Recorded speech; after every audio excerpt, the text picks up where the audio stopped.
with Trump winning the election, what are the views regarding Social Security and Medicare policies?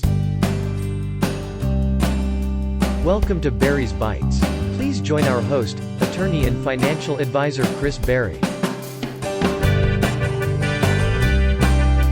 So I would say it's a little bit too early to tell with a lot of these things. But that said, to answer some of these questions, so first with regards to Social Security and Medicare, I wouldn't focus so much on what Trump has said or what his policies will be. I just go back to the way that Social Security is set up, and with that kind of Medicare to a certain extent. We looked at the amount of debt the country has, we looked at Social Security, and even if you looked at your Social Security statements, as far back as about 10 years ago, they were saying unless changes were made to the Social Security system in 2034, Social Security is going to go bankrupt, because to a certain extent, it's kind of a Ponzi scheme. And especially as you have this baby boomer generation, as they're moving in out of the workforce, we have less people kind of replacing them. And so there's less money going into Social Security, and now we need to fund more people. Plus we're living longer than ever. And so even if you look at how Social Security started, when Social Security started, full retirement age was 65. Right now, full retirement age under Social Security is 67. So it's only a 2-year difference. But here's the thing, when Social Security started, full retirement age was 65. So that's when you get your full benefit. But at the time they passed it, average life expectancy was 63. So you're supposed to die, and then 2 years later, if you continue to live, you would get Social Security. So that was the whole purpose of Social Security. It was more of a longevity protection. It wasn't based to be some retirement income plan for people. So I think from that standpoint, government has two big issues. One is how are we going to handle Social Security, and how are we going to handle the deficit, the amount of debt we have as a country moving forward. And